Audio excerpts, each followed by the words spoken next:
Amen, amen. Amen. Vous savez, aujourd'hui, c'est une nuit de joie. Et cette joie doit nous amener dans toute notre vie. Alléluia. Ecclésiaste au chapitre 9, le verset 17 nous dit ceci. La voix du sage qui s'exprime dans le calme est plus écoutée que les cris d'un chef parmi les insensés. La voix du sage qui s'exprime dans le calme est plus écoutée que les cris d'un chef parmi les insensés. Amen. La sagesse vaut mieux que les engins de guerre. Alléluia. Mais il suffit d'une seule faute pour gâcher beaucoup de biens. Alléluia. Amen. Il suffit de quoi? Bien aimé, là nous sommes dans la joie. Mais si il arrivait juste une seule faute là maintenant, ça va gâcher même la joie que tu as. Alléluia. S'il arrivait que maintenant là, quelqu'un rentre ici et il veut peut-être nous faire du mal, vous allez voir, même la fête va se gâcher. Et c'est ce que nous sommes. Et c'est ce que nous sommes. Nous sommes normalement des sages. Nous sommes des enfants de Dieu. Nous devons nous comporter dans toute la sagesse. Et j'appelle aux enfants de Dieu, partout où vous êtes en train de nous suivre. Mais s'il y a une chose que l'homme doit demander à Dieu, c'est la sagesse. Amen. Alléluia. Amen. Parce qu'avec la sagesse, bien aimé, tu peux bâtir. Avec la sagesse, tu peux même laisser ce que les gens voient que non, ça moi je ne le laisserai jamais. Mais avec la sagesse, tu peux dire non. Vous savez, moi j'ai dit toujours, c'est moi Samuel, pardonnez-moi. J'ai dit toujours, celui qui te fait du mal, c'est un faible. Celui qui t'insulte, c'est un faible. Parce que c'est un insensé. C'est quelqu'un qui n'a pas beaucoup de maturité. Parce qu'aller insulter une personne que tu ne connais pas, même si tu la connais, c'est vraiment faire, c'est être ignorant. Parce que toi, tu connais la personne peut-être physiquement. Mais l'intérieur de cette personne, tu ne connais pas. Peut-être c'est la prière de cette personne-là qui garantit peut-être ta vie. J'emploie les mots peut-être. Alléluia. Vous savez, il y a des personnes qui dans leur maison ne dorment pas. Vous leur voyez comme ça, mais ils sont en train de prier pour l'église. Oui. Les personnes sont là à intercéder pour vous. Vous, chez vous, vous mangez, vous buvez. Mais il y a des personnes qui gênent pour vous. Et vous ne savez pas parce qu'ils ne vous le disent pas. Or, la sagesse doit nous amener à respecter tout le monde. Alléluia. Amen. La sagesse doit d'abord amener une personne à respecter Dieu. Parce que la Bible dit, est-ce que quelqu'un peut me rappeler? Quand je bègue, vous êtes là, non? La crainte, c'est le commencement de la sagesse. Ah, mais vous êtes là. Alléluia. Amen. La crainte de qui? C'est quoi? Le commencement de la sagesse. Bon, on nous dit maintenant ici que la sagesse vaut plus que les engins de guerre. Oh, s'attendez. La sagesse vaut plus que Satan des frères Isaac. Parce que Satan va détruire. Mais la sagesse va construire. Amen. Alléluia. Amen. Satan ne peut pas pardonner. Mais la sagesse pardonne. Amen. Donc la sagesse vaut mieux que les engins de guerre. C'est pour cela ce jour-là, cet homme Salomon, l'homme le plus riche du monde. Maintenant, il y a des Big Gates, il y a des Samuel, parce que je suis riche. Ne vous y trompez pas, je suis riche. Amen. Ah, vraiment, franchement, moi, je suis riche. Amen. Ah, ça, c'est sûr, je suis riche. Amen. Vous pensez peut-être la richesse de l'argent. Non, la richesse dans ma mentalité. Amen. Je suis tellement riche que quand je vois quelque chose arriver, je dis, Seigneur, merci. C'est ça la richesse, bien aimé. Là où je vais perdre quelque chose, je dis, Seigneur, je ne le perds pas. Seigneur, pardon, que je ne le perds pas. Parce que je ne sais pas demain si c'est cette chose-là qui va me procurer du bien. Alléluia. Et Salomon vient devant Dieu et Dieu lui dit, non petit, je vois que vraiment tu es sage. Demande-moi tout ce que tu veux. Salomon regarde, dit, Dieu, si je te demande une voiture, demain la voiture peut tomber en panne. Si je te demande une maison, tsunami peut arriver, la maison peut s'écrouler. Si je te demande une femme, en plus les femmes demain, si je vieillis, la femme va partir. Excusez-moi les femmes. Je sais que vous les femmes en sagesse, vous ne partez pas. Amen. Alléluia. Amen. Même si rien ne va, ne pars pas. Amen. Ne pars pas, parce qu'on se marie qu'une seule fois. Surtout quand tu te maries avec quelqu'un qui connaît le Seigneur. Si quelqu'un ne connaît pas le Seigneur, tu peux te marier 2, 3, 4, 5 fois. Ça, la Bible l'autorise. Que les non-croyants, s'ils veulent se divorcer, qu'ils divorcent. Mais pour nous les chrétiens, quand on se marie, c'est fini. Alléluia. Je disais Alléluia. Amen. La sagesse nous donne cette capacité de commencer d'abord à respecter Dieu. Et j'aimerais bien aimer l'année 2023 que tu puisses demander à Dieu de te procurer la sagesse. Cette sagesse-là qui va te permettre d'aimer, de respecter d'abord Dieu. Parce que si tu respectes Dieu, même si les hommes ne te respectent pas, mais Dieu te connaît. Alléluia. Amen. Si tu respectes Dieu, toi aussi tu es respecté par Dieu. Amen. En fait, c'est le vice-versa. Si toi tu respectes Dieu, tu es aussi respecté par Dieu. Amen. Voilà pourquoi ces jours-là, quand Satan se promenait quelque part, il venait sur la terre, il marchait, il est rentré vers le Seigneur, Dieu lui demande, il pose la question, est-ce que dis donc, tu as vu mon serviteur Samuel? Oh, qu'est-ce que Samuel? Il dit non, parce qu'il me craint. Dieu dit à Satan, il dit, parce que Job me craint. Il dit non, il te craint parce que tu lui as donné 10 enfants, tu lui as donné beaucoup de bœufs, tu lui as donné tout ça. Il dit, bon écoutez, enlève-lui ce que je lui ai donné. Ne touche pas à sa vie, mais tu verras toujours, il me craint. Alléluia. C'est ça la sagesse. Tu n'as rien, mais tu gardes toujours la foi en Jésus. Tu vois des choses avancer comme si ça n'avance pas, mais tu gardes toujours la foi en Jésus. C'est ça la sagesse en fait. Parce que tu aies beaucoup de choses, que tu ne l'aies pas, demain on va tout laisser. Amen. Alléluia. Amen. Vous savez, je suis allé, dans la semaine, je suis allé voir une dame qui a perdu sa maman. Sa maman avait 89 ans. Il me dit, il restait juste le mois de mars là, elle allait faire 90 ans. Elle était émue, bon c'est normal sa maman. Je lui dis, écoute, mais c'est parce que nous les enfants de Dieu, nous préparons des fêtes. Vous avez vu comment la préparation qu'on a fait aujourd'hui? Alléluia. Est-ce que vous avez vu la préparation? Moi j'ai commencé à me préparer, je ne sais pas, ça fait déjà plus de 3 semaines, je me préparais tous les jours. Demandez à ma femme, demandez à mes enfants. Aujourd'hui à la maison, je prends ce costume, je ne dis pas ça. Je prends celui-là, je ne dis pas ça. Je prends celui-là, je ne dis pas ça. Finalement, je suis tombé sur le rouge. Heureusement, je n'ai pas rencontré un taureau sur la route. Amen, amen. Mais je suis tombé sur cette veste rouge-là que j'ai mis. Parce que je me préparais. Alléluia. Je me préparais. Oh, pour le Seigneur, il faut se préparer. Nous nous préparons, bien aimé, le jour du mariage. Nous nous préparons quand nous avons les enfants dans le ventre. C'est un garçon bleu, une fille rose, et poussette, et je ne sais pas, layette. Nous nous préparons. Mais personne ne prépare déjà sa mort. Personne ne la prépare. On ne pense pas. On ne pense pas, on ne le prépare pas. On ne veut pas la préparer. Or, la sagesse doit nous amener à préparer notre mort. Alléluia. Les gens commencent à me regarder, ils ont peur. Non, c'est une chose qu'on oublie. On l'oublie beaucoup. On ne la prépare pas. Tu es en train de travailler. Je suis maintenant dans le physique. Tu travailles tous les mois. Mets 10 € pour ta tombe. Quelqu'un le fait déjà? Commençons à le faire. Bien, mais c'est important. Tu te prépares pour acheter des vêtements qui demain ils vont rester. Mais prépare toi-même 20 € chaque mois quelque part. Pour que quand ce jour-là va arriver, que toi tu puisses partir tranquille, que les autres ne puissent pas avoir de soucis, d'aller s'endetter, d'aller... Non, on ne le prépare pas. Alléluia. Ce n'est pas dans notre mentalité, on a peur de la mort. Non, c'est pas la peur. Ah là là. On va être enlevé. On va être enlevé. Hey, bien mes frères, c'est vrai, l'enlèvement est là. Jésus revient, hein? Ça fait combien d'années? Oh, les gens qui étaient là, ils pensaient que ça va arriver bientôt. Jésus revient, hein? Bien aimé, Dieu nous laisse sur la terre pour que nous puissions nous préparer. Nous préparer afin qu'un jour nous puissions être avec lui.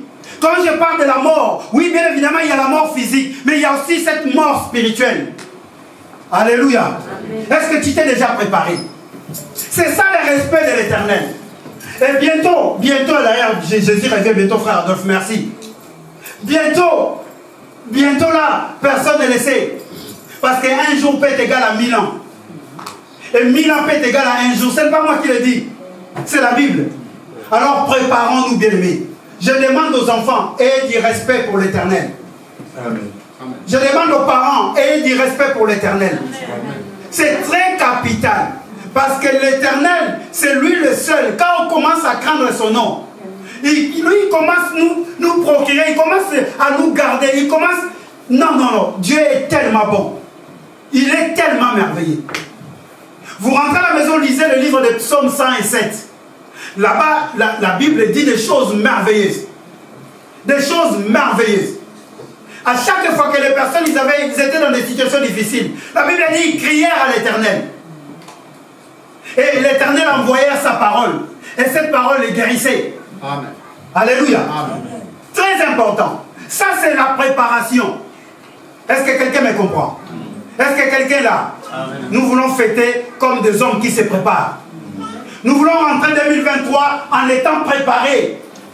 Ce n'est pas 2023 qui va t'amener quelque chose. C'est toi qui vas te préparer pour l'année 2023. Amen. Alléluia. Amen. 2023 en elle-même ne t'amène rien. Si toi tu ne te prépares pas, tu verras que Dieu est menteur. Oh, Dieu n'est jamais menteur. Alléluia. Il ne m'a jamais... Complétez.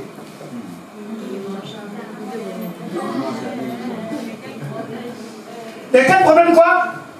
On est beaucoup, on ne connaît pas. On suit simplement les rythmes, mais des fois on ne connaît pas. Jésus ne ment jamais. Alléluia. Je veux que ce soir tu puisses passer une de merveilleux, un des moments le plus beau, un des moments là où toi tu vas commencer à prendre des décisions. Amen, amen. Amen, amen. Amen. Amen. Est-ce qu'on peut acclamer Jésus?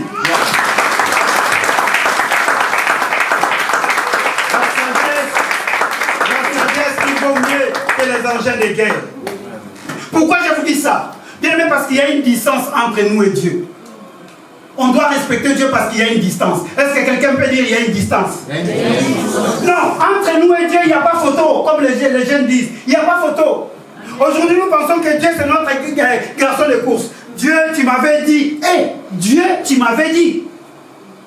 Normalement, on devait même dire, Dieu, s'il vous plaît. C'est pour cela qu'il dit, quand vous demandez quelque chose, dites, si moi je veux. Alléluia. Amen. Donc dans cette dimension-là, tu vas commencer maintenant à dire à Dieu, Papa, s'il te plaît, est-ce que demain tu peux me permettre de sortir? C'est ce que David disait. David, quand il partait au combat, il allait d'abord consulter, la consultation. Mais une consultation avec du respect. Amen. Comment tu parles à tes parents? Comment tu parles à tes enfants? Comment tu parles à tes frères et sœurs? Comment tu parles même à ceux qui sont moins âgés que toi? Tu penses que parce que tu es pasteur, tu peux parler à quelqu'un comme tu veux? Non. Le respect envers Dieu va te donner maintenant cette capacité de respecter les autres. Amen. Alléluia. Est-ce que 2023 on peut respecter les autres? Amen. Respecter Dieu, est-ce que Dieu on le voit? Est-ce que quelqu'un a déjà vu Dieu? Peut-être dans des visions. Peut-être dans des songes. Mais seulement, bien aimé, si quelqu'un dit que je respecte Dieu et qu'il ne respecte pas son prochain, cette personne ne respecte pas Dieu. Alléluia. Non, il ne respecte pas Dieu. Comment peux-tu parler à une personne comme si elle était moins que rien? Comment peux-tu parler mal à quelqu'un et que tu es chez toi, tu restes tranquille, tu croises tes bras, la personne souffre? Tu ne respectes pas Dieu. Alléluia.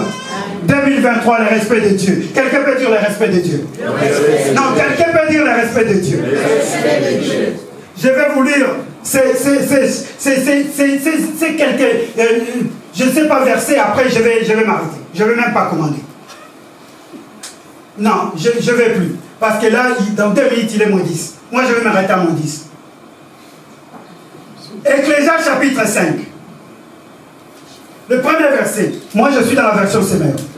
Tu écris à la maison, tu vas méditer. Ne te presse pas d'ouvrir la bouche et ne te laisse pas entraîner par ton cœur à formuler activement des promesses en présence de Dieu. Car Dieu est au ciel et toi tu es sur la terre. Que tes paroles soient donc peu nombreuses. En effet, de même que les rêves naissent de multitudes des occupations, de même, un flot abondant de paroles engendre des propos inconsidérés. Si tu as fait un vœu à Dieu, accomplis-le sans tarder, car les insensés déplaisent à Dieu. Ce que tu as promis, tiens-les. Il vaut mieux ne pas faire un vœu qu'en faire et ne pas s'en acquitter. Est-ce que quelqu'un est en train de comprendre? Ne laisse pas tes paroles te charger d'une faute et ne va pas dire aux représentants de Dieu, mon vœu était une erreur. Pourquoi irriter Dieu par tes paroles et faire échouer tes entreprises? Verset 6. Car beaucoup de vaines rêveries aboutissent à beaucoup de paroles en l'air. C'est pourquoi éprouvez un grand respect pour Dieu. C'est pourquoi éprouvez quoi? Un contact avec le Seigneur.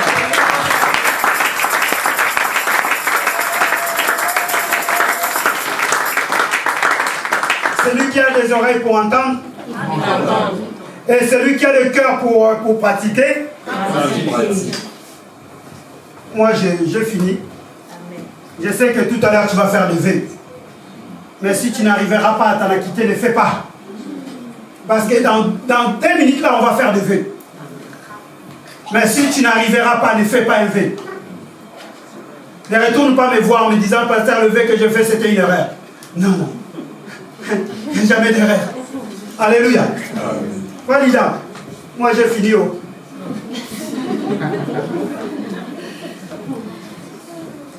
Moi, je vais réfléchir aussi parce que j'avais beaucoup de vœux. Quand j'ai lu ces paroles cet après-midi, ça m'a refroidi.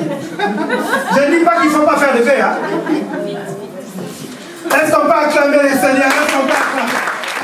De la Sainte Seine, car Christ nous prévient que c'est à ce moment qu'il va devoir nous dire qu'il va payer le grand prix à la croix afin que nous soyons sauvés. Tu vas prendre ta Bible et on va ensemble regarder ce passage qui célèbre la Sainte Seine. Nous allons encore réactualiser parce que c'est le sang de l'alliance versé pour le Seigneur, pour nous, afin que nous soyons sauvés. On va regarder ensemble le livre de Matthieu. Matthieu au chapitre 26. Matthieu 26, versets 26 à 28. Je le lis au nom de Jésus. Matthieu chapitre 26, versets 26 à 28. Je lis au nom de Jésus. Pendant qu'il mangeait, Jésus prit du pain et prononça la prière de bénédiction. Puis il le rompit et le donna aux disciples en disant: prenez, mangez, ceci est mon corps. Il prit ensuite une coupe et remercia Dieu. Puis il la leur donna en disant: buvez-en tous, car ceci est mon sang, le sang de l'alliance qui est versé pour beaucoup pour le pardon des péchés. Alléluia. Bien-aimés, aujourd'hui encore, nous voulons nous rappeler, nouvelle année, certes, seulement il y a plus de 1000 ans, Jésus avait déjà versé son sang à la croix. Nous voulons réactualiser et se rappeler en 2023 que quelqu'un est mort pour nous. Quelqu'un a payé le prix pour nous. Quelqu'un s'est sacrifié pour nous. Il s'appelait Jésus. Et c'est pourquoi ce repas, nous le prenons en mémoire de l'œuvre de la croix. Autant les païens fêtent, mais nous fêtons en Christ Jésus. C'est ça la différence. Oui. Nous fêtons que Christ est mort pour nous. Et par l'œuvre de la croix, nous sommes sauvés. C'est pourquoi la Sainte Seine nous rappelle ces choses. C'est un repas sacré. Toi qui veux le prendre, regarde-toi, est-ce que tu es prêt, préparé à le prendre? Car il dit, ce repas, ne le prenez pas injustement. C'est-à-dire, il faut s'être engagé avec le Seigneur, croire en Christ, l'avoir reçu, marcher avec lui, la sanctification. Et à ce moment-là, le repas est destiné. Si ce n'est pas le cas, abstiens-toi. Car c'est un repas sacré. En le prenant, nous nous rappelons que Jésus a payé le prix à la croix. C'est pourquoi il prévient les disciples sur le repas de la Sainte Seine. Et comme il est écrit, justement, nous allons faire la même chose. Pour commencer, il y a marqué dans le verset 26, pendant qu'il mangeait, Jésus prit du pain Donc, déjà, pour commencer, Jésus a pris le pain. Nous allons symboliquement faire la même chose également. Prendre le pain, effectivement, afin que nous puissions également nous rappeler de l'œuvre que Christ a faite à la croix. Parce que ce que nous voulons faire les choses conformément à la parole de Dieu. De sorte que Christ soit glorifié. Effectivement, si vous voyez que je mets les gants, c'est juste pour des raisons d'hygiène. Suite à ce qu'on s'est passé, hein. C'est pas vraiment de choses Covid et autres, donc suite à ça, je mets les gants simplement par sécurité. C'est pour une question d'hygiène justement qu'on essaie de faire ça, de sorte que Christ soit glorifié. L'important, c'est pas ton gant que je mets. L'important est l'œuvre de la croix. Alléluia. L'important est de savoir le symbole que Christ a justement fait à la croix. Alléluia. On donnera. Donc, moi, je vais l'appeler, parce que pour la coupe, comme c'est prendre aussi le vin, effectivement. Donc, le pain, pardon, effectivement. Effectivement. Comme ça, on va rompre le pain, comme le Seigneur a fait. On va faire des choses comme le Chrétien le dit, effectivement. Il a pris le pain, on va faire pareil, et remplir également. Donc, on va faire la même chose. Donc, première des choses qu'il a fait Jésus, le Seigneur, puis il remplit,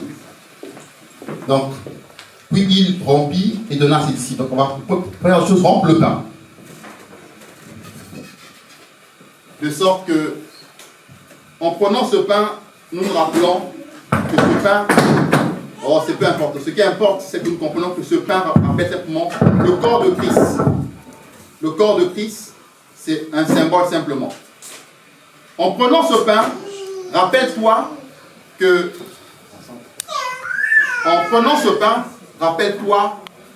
tu le prends et tu te rappelles que ce pain représente, symbolise, me rappelle le corps de Christ.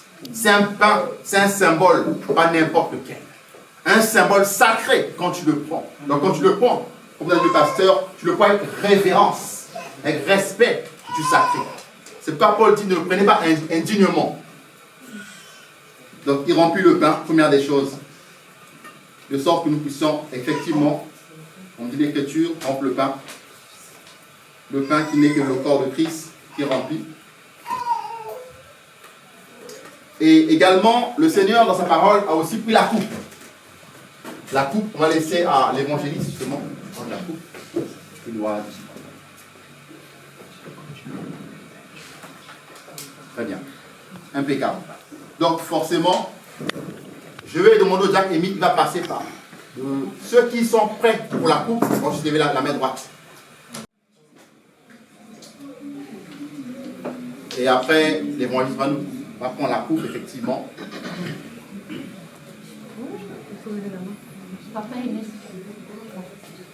Donc, j'attends, je vois que tout le monde a son pain. On mange on pas attend pas. On met en mode pause. Nous pensons d'abord à vous. On pense d'abord à vous. Après, s'il y a même une miette, ça sera pour l'évangéliste et moi-même. S'il y a une miette, s'il n'y a pas, bon, on va corriger le Seigneur. On va dire pasteur, on va partir en disant que c'est pasteur. Ah, Dieu merci, il y a des miracles. Hein, regardez, vous avez des miracles. Hein. Il y en a un pour nous. Il n'y a pas que deux, il y a plus de deux. Oh, on est trois quand même, la vérité. Donc il y en a. Donc, gloire à Dieu, évangéliste. Ah, gloire à Dieu. Moi, j'ai eu ma part. Gloire au Seigneur. Donc il a rempli. Et après, qu'est-ce qu'il a fait? Il a mangé son pain. D'accord? Ça veut dire que le corps dit, prenez ceci, car ceci est mort. Corps. Donc, on va tous prendre un petit bout.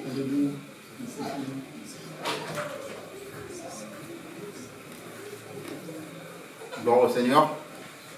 Enfin, il reste la coupe du Seigneur. Donc, pour la coupe, on va partir des verres au fur et à mesure.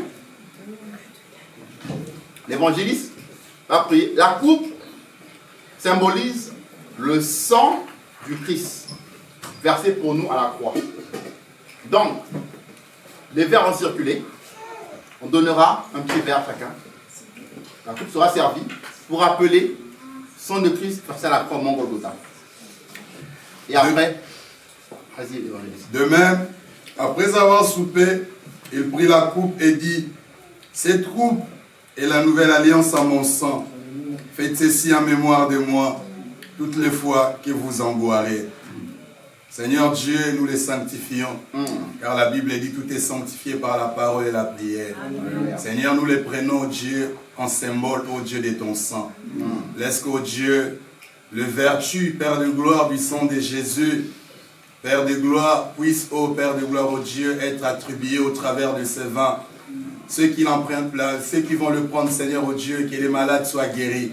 Que ceux qui ont, Père de gloire, ô Dieu, des problèmes, Dieu qui trouve des solutions. Sois béni, mon roi, mon Seigneur. Mon âme t'est bénie à jamais. Dans le nom de Jésus. Amen. Donc, le diacre va passer au service à partir du fur et à pouvoir partir dans chaque verre. Même si c'est une goutte, hein, ce qui importe, ce n'est pas la quantité. Ce qui importe, c'est de recevoir justement son verre. Et une fois le verre entre vos mains, pareil, mode pause, c'est-à-dire on attend. D'accord? On est tous unis en Christ. On attend, on reçoit, on attend. Quand tout le monde aura son verre, je sais bien que tout le monde a son verre, à ce moment-là, nous boirons ensemble. D'accord? Donc le but c'est de pouvoir le prendre tous ensemble parce que c'est le corps du Seigneur. Et donc tout ça, ça montre quoi? Nous prenons la même coupe, le même pain, parce que nous croyons en un seul Dieu, un seul Sauveur et un seul Seigneur. Et en le faisant, nous rappelons l'unité que Christ demande. C'est pourquoi vous voyez, le pain que tu as, ce que j'ai également, le coup de pain que tu as, j'ai pareil, c'est la même chose. Également pour la coupe, le verre que tu as, je vais pareil, parce que nous sommes tous égaux les uns les autres. Ça montre l'unité en Jésus, afin que Christ en nous soit glorifié. Parce que nous voulons nous remémorer encore des choses que Christ a faites dans la croix, au Mont Golgotha. Pareil, tout à l'heure, au fur et à mesure, en commençant justement par vous, pour remettre au fur et à mesure des verres, et de sorte que nous puissions ensemble glorifier le Seigneur.